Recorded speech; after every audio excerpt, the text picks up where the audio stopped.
Salut tout le monde, c'est Greg. Comme vous le savez, pour profiter de beaux paysages et faire de belles aventures en moto, il faut passer par des chemins et des pistes et c'est ce qu'on appelle le off-road. Sauf que nous, on n'en a jamais fait. Alors voici notre premier chemin. On se lance ici. Quoi de mieux pour se tester qu'une piste du TET, le Trans Euro Trail. Alors on a nos deux trails qui sont prêts et on va voir avec Sophie qui est juste derrière cette caméra si ça va le faire. Est-ce que tu es prête à tester de la piste pour la première fois? Eh ben, il va falloir, on va voir ce que ça va donner. Je ne connais pas du tout, je l'ai jamais fait, donc j'appréhende un peu, mais on va découvrir ça.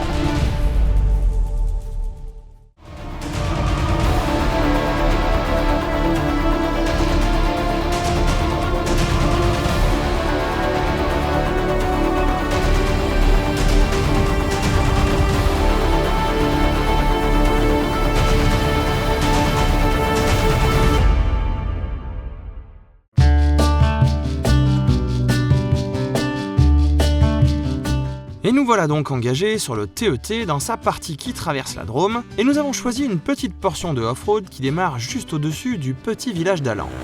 Nous partons donc sur notre premier chemin sans vraiment savoir à quoi nous attendre.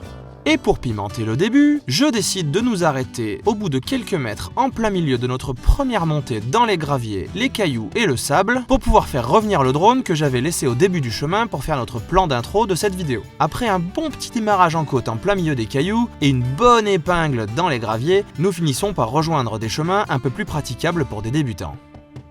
Je profite de ces premiers mètres pour donner quelques conseils de base à Sophie. Je n'ai jamais fait de off-road en moto encore, mais mes souvenirs de quelques années en VTT de descente me rappellent quelques notions de base. Comme par exemple que la meilleure position est d'être debout sur la moto en serrant bien les genoux contre le réservoir. Et de ne pas avoir les bras crispés sur la direction qui pourrait éventuellement entraîner à une mauvaise chute idiote. Je lui explique aussi comment mettre ses pieds sur les cale-pieds pour pouvoir aussi avoir accès facilement au frein arrière. Et je lui rappelle que nous ne sommes pas sur route et que malheureusement le frein avant peut devenir notre pire ennemi en plein milieu d'un chemin. Si je peux faire tout ça en live pendant qu'on roule, c'est grâce à notre super intercom. Il s'agit du Lexin B4 FM. Je vais vous en parler dans une prochaine vidéo de test, mais en tout cas, je peux déjà vous dire qu'après plusieurs mois de recherche, que ce soit sur des forums en français ou en anglais, il m'avait l'air d'être le meilleur compromis et le meilleur rapport qualité-prix. Et maintenant que cela fait plusieurs mois qu'on le teste, effectivement, c'est confirmé, ce joujou est vraiment excellent. Et il nous permet de discuter à 2, à 3 et même jusqu'à 4 casques et tout ça en même temps. En tout cas, je vous mets d'ores et déjà le lien vers cet intercom dans la description de cette vidéo, au cas où vous voudriez déjà vous l'offrir pour vos prochaines sorties vu que le beau temps arrive.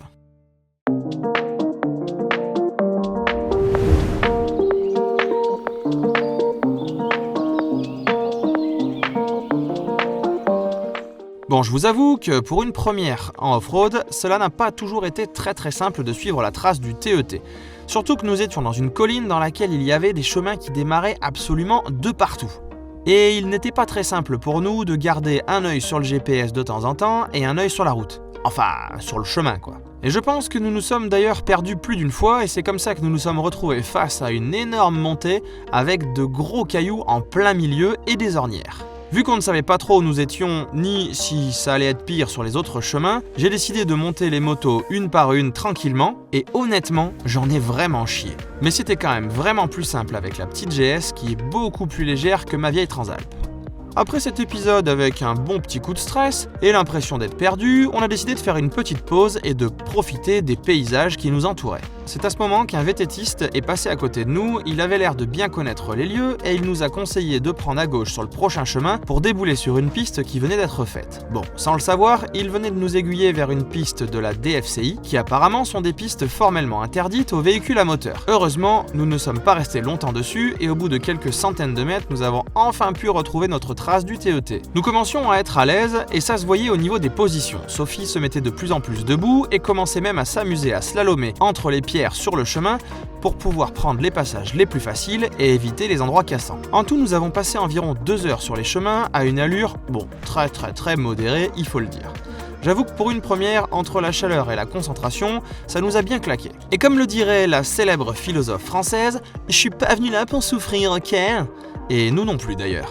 Si nous sommes là en fait, c'est tout simplement parce que nous nous sommes rendus compte que pour accéder à certains paysages de nature en étant absolument tranquille, il fallait forcément prendre des chemins ou des pistes et donc faire du off-road. C'est donc ce qui nous a motivés à faire ce premier essai qui ne sera évidemment pas le dernier. Ce que j'ai retenu, c'est qu'il va me falloir potasser un petit peu mieux mes traces et connaître un petit peu mieux les chemins alentours pour déjà ne pas se perdre et éviter les endroits un peu plus compliqués pour des débutants. D'ailleurs à ce sujet-là, nous avons un prochain projet qui devrait arriver d'ici peu, enfin si le contexte actuel nous le permet, c'est en fait de suivre toute la trace du TET qui traverse entièrement la Drôme et l'Ardèche. Et là je pense qu'on va en bouffer sérieusement du off-road. C'est pourquoi nous préférons être complètement préparés avant de nous lancer dans cette aventure. Et si vous ne voulez pas la rater et pouvoir profiter des paysages de nos beaux départements, pensez bien à vous abonner à la chaîne et à activer les notifications pour que YouTube vous prévienne de la sortie de nos prochaines aventures en vidéo.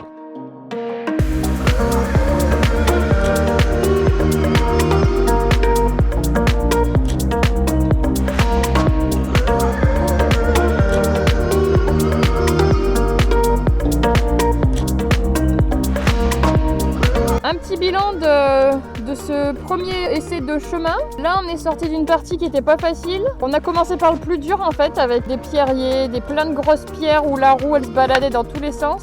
Et après, ça allait beaucoup mieux. On est tombé sur une route de la DFCI, les routes forestières. Là, comme c'est praticable par camion, ça fait plus penser à une piste. Voilà, donc là, ça allait. Alors, un bilan aussi sur la position. Comme apparemment, il faut être debout. J'avais jamais fait, donc je me suis mis debout. Effectivement, on arrive un peu mieux à contrôler. Bon, faut pas qu'il y ait une descente ou une montée trop abrupte, mais non, ça aide en fait. Ça aide, donc ça c'est intéressant, la position debout que j'ai pu tester. Et puis là, on est bientôt sorti des chemins, donc je vais retester encore un petit peu. La route est meilleure là. Il n'y a pas trop de gros cailloux comme là on vient d'avoir. Bilan intéressant, des fois un peu flippant selon les passages. Sinon, ça change, donc c'est la nature, c'est intéressant. Voilà, tant que c'est des routes à peu près pas trop merdiques, ça passe. Concernant la moto, donc Greg m'a conseillé de prendre celle-ci pour faire du off-road. Donc elle est toute légère, donc c'est l'avantage pour moi. Du coup, elle est très maniable. J'ai l'impression d'avoir un gros vélo finalement. Voilà, je pense que c'est vrai qu'il faut être à l'aise et pouvoir bien manier sa moto sur ce type de chemin, c'est important.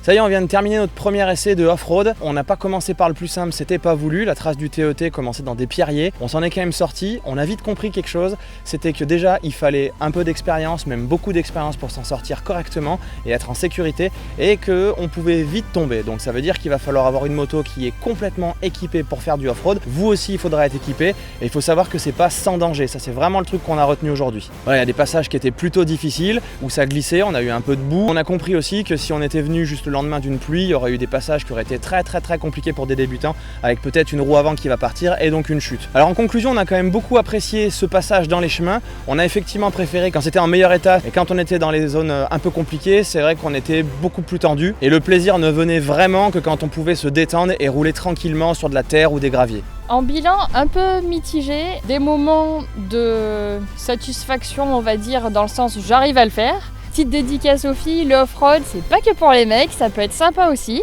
à faire en sécurité bien sûr, et puis à faire attention quand même aux conditions météo, etc. Et globalement là où on passe. Mais ça se fait, même si des fois je me disais, qu'est-ce que je fous là?